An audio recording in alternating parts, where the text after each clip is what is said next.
అందరికీ నమస్కారం. నేను మీ శ్రవంతి. ఈరోజు స్పెషల్ రెసిపీ రొట్టె ముద్దలు. హనుమాన్ జయంతి సందర్భంగా స్పెషల్గా ప్రిపేర్ చేసుకునే ట్రెడిషనల్ ప్రసాదం రెసిపీని చూపించబోతున్నాను. అంతేకాకుండా ఎటువంటి పాకంతో పని లేకుండా వంట రాని వాళ్ళు కూడా ఈజీగా ప్రిపేర్ చేసే విధంగా హనుమంతుడికి ఎంతో ఇష్టమైన నైవేద్యాన్ని ఎలా తయారు చేయాలో చూసేద్దామా? ముందుగా పిండి కలపడం కోసం బౌల్ని తీసుకోండి. అందులోకి 2 కప్పుల వరకు గోధుమ పిండిని తీసుకోండి. మీకు లడ్డూల క్వాంటిటీ కాస్త ఎక్కువగా కావాలనిపిస్తే మరి కాస్త పిండిని పెంచి తీసుకోండి. లేదంటే 1 కప్పు వరకు పిండిని తీసుకొని కూడా లడ్డూలను ప్రిపేర్ చేసుకోవచ్చు. ఇలా తీసుకున్న పిండిలోనికి చిటికెడంత సాల్ట్ను వేసి కొద్ది కొద్దిగా వాటర్ని వేసుకుంటూ పిండి మొత్తం కలిసేలా బాగా కలుపుకోండి. అచ్చంగా పిండి చపాతీ ముద్దలా కలుపుకోండి. ఇలా పిండంతా చక్కగా కలిసిన తర్వాత 1 స్పూన్ నెయ్యిని వేసి నెయ్యి అంతా పిండికి అప్లై అయ్యేలా మరొకసారి చేతితో గట్టిగా ప్రెస్ చేస్తూ కలుపుకొని ఇలా రెడీ అయిన పిండి ముద్దపై మూతను పెట్టి 10 నుంచి 15 నిమిషాల వరకు పక్కన పెట్టండి.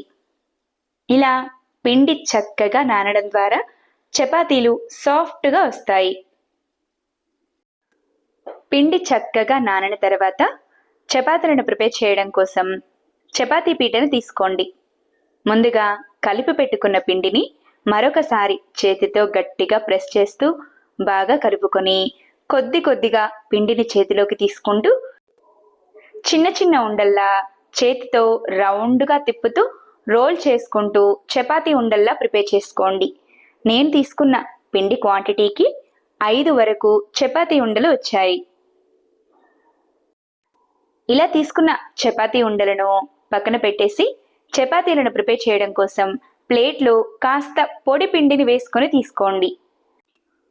ముందుగా ప్రిపేర్ చేసి తీసుకున్న చపాతీ ఉండలను తీసుకొని పొడి పిండిలో గట్టిగా ప్రెస్ చేసి 2 వైపులా పొడి పిండి అంటుకున్న తర్వాత ఒక్కొక్క చపాతీ ఉండను తీసుకుంటూ ఇలా మీడియం సైజ్ చపాతీల్లా తాల్చుకోండి.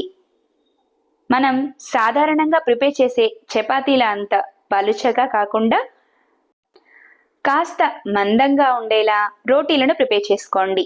ఇదే విధంగా మిగిలి ఉన్న పిండినంతా కాస్త మందమైన రోటీల్లా ప్రిపేర్ చేసుకొని తీసుకోండి.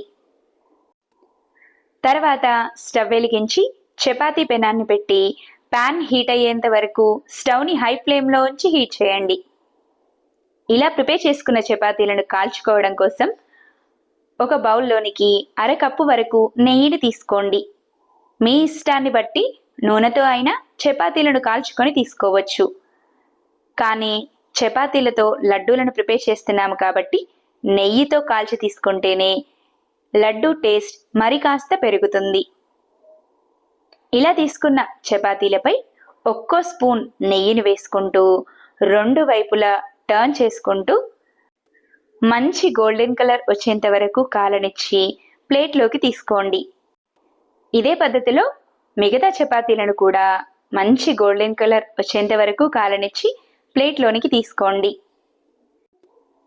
ఇలా మొత్తం చపాతీలను ప్రిపేర్ చేసుకున్న తర్వాత బౌల్లోకి తీసుకొని ఇలా తీసుకున్న చపాతీలను వీడియోలో చూపించిన విధంగా చిన్న చిన్న ముక్కలుగా తుంచుకోండి. చపాతీలు మొత్తాన్ని ఇలా కాస్త వేడిగా ఉన్నప్పుడే చిన్న చిన్న ముక్కలుగా తుంచుకొని బౌల్లోనికి వేసుకోండి. మీ ఇష్టాన్ని బట్టి చాపర్లోనైనా చపాతీ ముక్కలను వేసి మీడియం సైజ్గా చాప్ చేసుకొని కూడా వేసుకోవచ్చు. లేదంటే ఇలా చేతితో చపాతీలను వేడిగా ఉన్నప్పుడు మాత్రమే తుంచుకుంటూ ఇలా గట్టిగా ప్రెస్ చేస్తూ కలుపుకున్నారంటే చపాతీలన్నీ చిన్న చిన్న ముక్కలుగా చక్కగా తునిగిపోతాయి. చపాతీలను ఇలా చిన్న చిన్న తురుములా ప్రిపేర్ చేసుకున్న తర్వాత ముందుగా పిండిని ఏ కప్పుతో అయితే తీసుకున్నామో అదే కప్పుతో 1.25 కప్పు వరకు బెల్లం తురుమును వేసుకోండి. మీరు స్వీట్ కాస్త తక్కువగా తినేవారైతే 1 కప్పు వరకు బెల్లం తురుమును వేసుకోండి.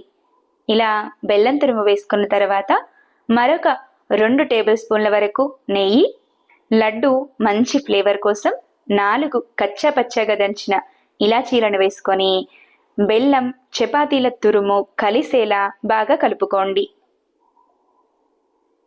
బెల్లాన్ని కట్ చేసుకునేటప్పుడే ముక్కలుగా రాకుండా సన్నని తురుములా వచ్చేలా కట్ చేసుకొని తీసుకోండి.